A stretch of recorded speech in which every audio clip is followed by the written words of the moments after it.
శ్రీమాత్రే నమ. మిత్రులందరికీ శుభోదయం. ఈరోజు శ్రీ విశ్వావసనామ సంవత్సర శ్రావణ శుద్ధ ఏకాదశి మంగళవారం. ఈరోజు ఏకాదశి ఉదయం 11:22 వరకు ఉంది. తదుపరి ద్వాదశి ఈరోజు ఆగస్టు 5, 2025 తేదీ మంగళవారం. ఈరోజు జ్యేష్ఠ నక్షత్రం ఉదయం 10:47 వరకు ఉంది. తదుపరి మూల. ఈరోజు దుర్ముహూర్తం ఉదయం 8:22 9:06 వరకు ఉంది. మరలా తిరిగి దుర్ముహూర్తం రాత్రి 10:57 11:42 వరకు కూడా దుర్ముహూర్తం ఇవ్వడం జరిగింది. వజ్రం రాత్రి 7:24 9:8 వరకు కూడా వజ్రం ఇవ్వడం జరిగింది. ఈరోజు పంచాంగరీత్యా ఈ రకమైనటువంటి ఫలితాలు గోచరిస్తున్నాయి. అలాగే ఈరోజు నక్షత్రాలు అయినటువంటి జ్యేష్ఠ, మూల నక్షత్రాలు ఎవరికి తారపడం పరిశీలించినట్లయితే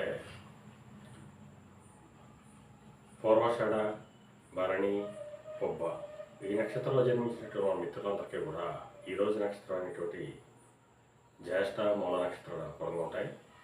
అందువల్ల ఇప్పుడు చెప్పుకున్నటువంటి నక్షత్ర జాతకులందరికీ ఈరోజు సౌకర్యంగా ఉంటే అవకాశం ఉంది. అలాగే ఈరోజు రాశిఫలాలను మనం పరిశీలించినట్లయితే మేషరాశిలో జన్మించిన వాళ్ళకి పితృరాహితానికి సంబంధించి శుభవార్తలు ఉంటారు. వృషభ రాశిలో జన్మించిన వాళ్ళకి అనారోగ్య సూచన ఉంది. మిథున రాశిలో జన్మించిన వాళ్ళకి కళత్రపూర్వక ధనలాభం కలుగుతుంది. కర్కాటక రాశిలో జన్మించిన వాళ్ళకి శత్రుభయం కలుగుతుంది. సింహరాశిలో జన్మించిన వాళ్ళకి సంతానానికి సంబంధించి శుభవార్తలు ఉంటారు. కన్యా రాశిలో జన్మించిన వాళ్ళకి ఆకస్మిక ప్రయాణాలు చేయాల్సిన అవసరం ఉంటుంది. తులారాశిలో జన్మించిన వాళ్ళకి పరాక్రమంతో ఆదాయం ఏర్పడతాయి. వృశ్చిక రాశిలో జన్మించిన వాళ్ళకి ధనాదాయం వృద్ధి చెందుతుంది. ధనురాశిలో జన్మించిన వాళ్ళకి కొద్దిపాటి ఆరోగ్యం, కార్యజయం కలుగుతుంది. మకర రాశిలో జన్మించిన వాళ్ళకి అనారోగ్య సూచన, ధనవ్యయం కలుగుతుంది. కుంభరాశిలో జన్మించిన వాళ్ళకి చేసేటువంటి వ్యాపారాలు లాభసాటిగా సాగుతాయి. మేన రాశిలో జన్మించిన వాళ్ళకి ఉద్యోగ అవకాశాలు పెరిగేటువంటి అవకాశం ఉంటుంది. ఈరోజు ద్వాదశ రాశి యొక్క ఫలితాలు ఈ రకంగా తెలియజేయడం జరిగింది.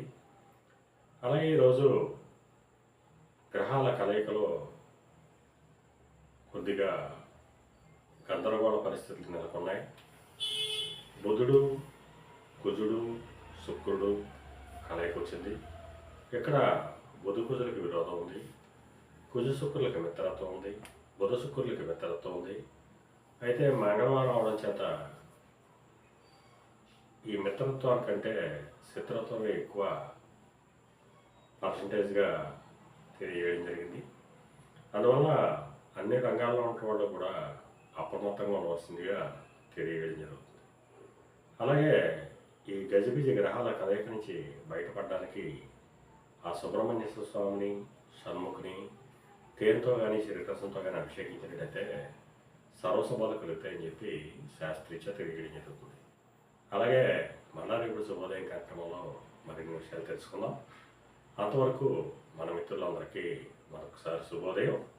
ఇట్లు మీ పెదబాబు సిద్ధాంతి గొల్లాల మాంగయ్య.